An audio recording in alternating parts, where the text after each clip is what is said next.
So I'm suffering a little bit of postpartum right now because the recording is done. The tracks have been sent off to the recording engineer, and pretty soon we'll sit down and talk about it. So where were we between last video and this one? Well, the last mile of getting things recorded is important, and it's important because it gives you an opportunity for the very, very last time to make sure that what you put down on tape, so to speak, is what you want to hear on iTunes or Spotify. That doesn't mean the songs are done. They're really nowhere near done. What it does mean is that all the work you're going to do to create recording is done. So basically what I did is I went song by song, track by track, and listened to them over again, revisited everything from lyrics to how everything flowed from one piece to another, to did I like that vocal? Did I want to try a different vocal? Is it the right timbre? Is it pretty close to being in tune? That kind of thing.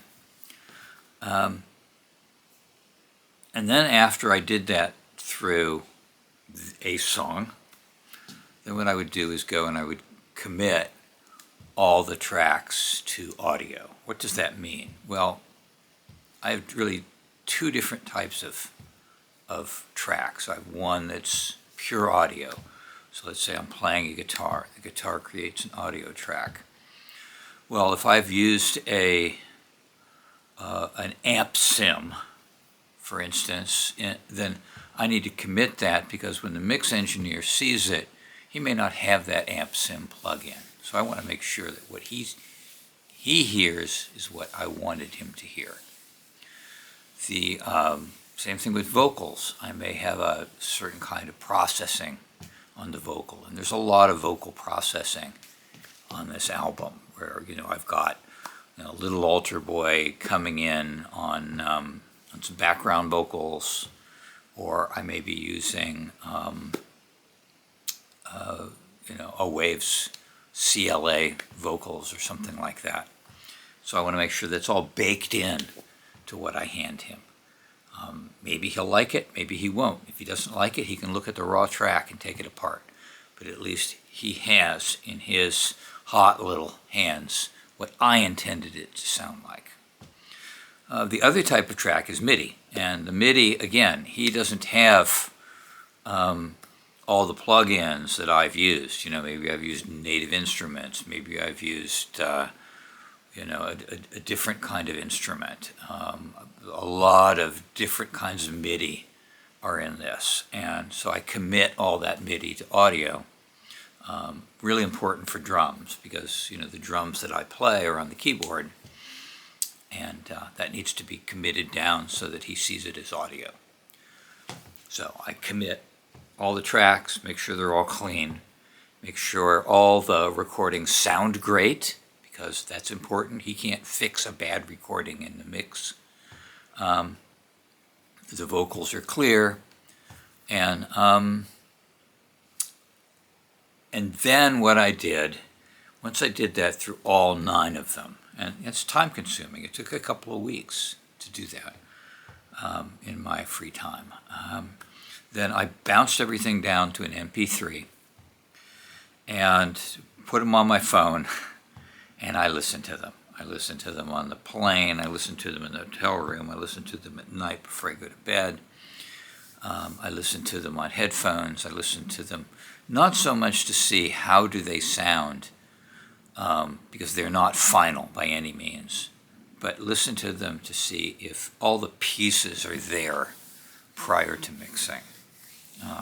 And then eventually what I did is I came back And I might have, say, auditioned a couple of different kinds of vocal tracks. I might say, well, I like that one better than the one that was in the MP3. I might have said, that drum was hitting a little late. Those kinds of things. None of that is unfixable at mix time, but I like to give the engineer my best work because time is money. Once all that's done, then I save all those files, copy all those files down, and I transfer them to the mix engineer. So he has now the Pro Tools sessions. He has everything. He has the Pro Tools sessions, he has plugins, he has everything that he possibly needs. And I also sent him the MP3s so that he could hear them just as without having to boot up his Pro Tools sessions. And lastly, I sent him some examples of production that I thought was appropriate to this album.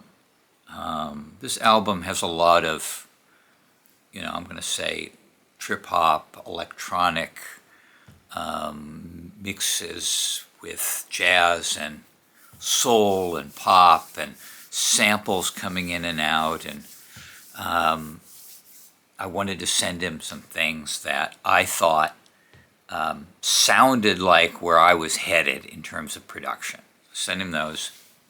And in about a little over a week, he and I are going to sit down and we're going to start mixing it.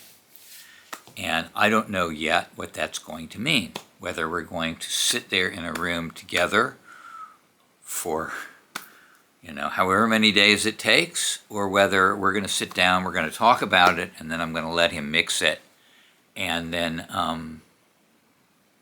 go back and listen to it. I mean, to a certain extent, a little bit of this is like making a film. Okay, so if the director goes out, he shoots a bunch of film. And then when it gets to the editing part, they try to put it together.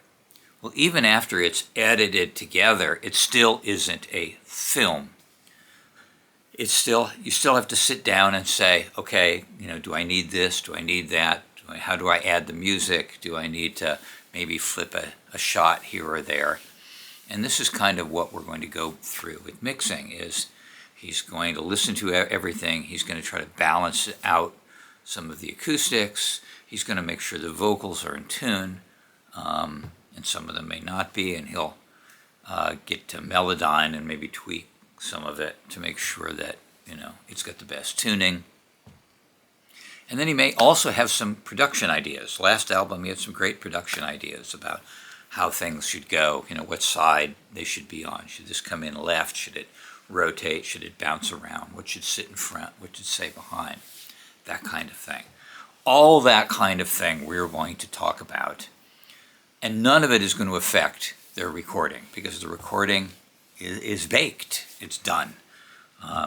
He's not going to make any guitar sound better. He's not going to make any bass sound better. And so it's important to get it right the first time.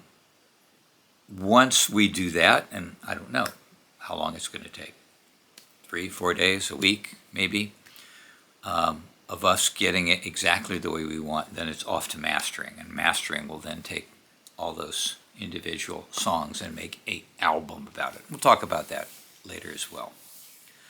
So, right now, as I said, feeling a little bit of postpartum because it's done. And almost 8 months of slogging away at times. But I'm relatively happy with the direction that this album has taken me from the first one. I hope eventually other people are happy with it too. But I want to thank you so far for making the trip. Don't go away. It's nowhere near done. Now comes the point where the rubber hits the road, so to speak, and I'm excited for that. I'll keep you posted, but in the interim, cheers.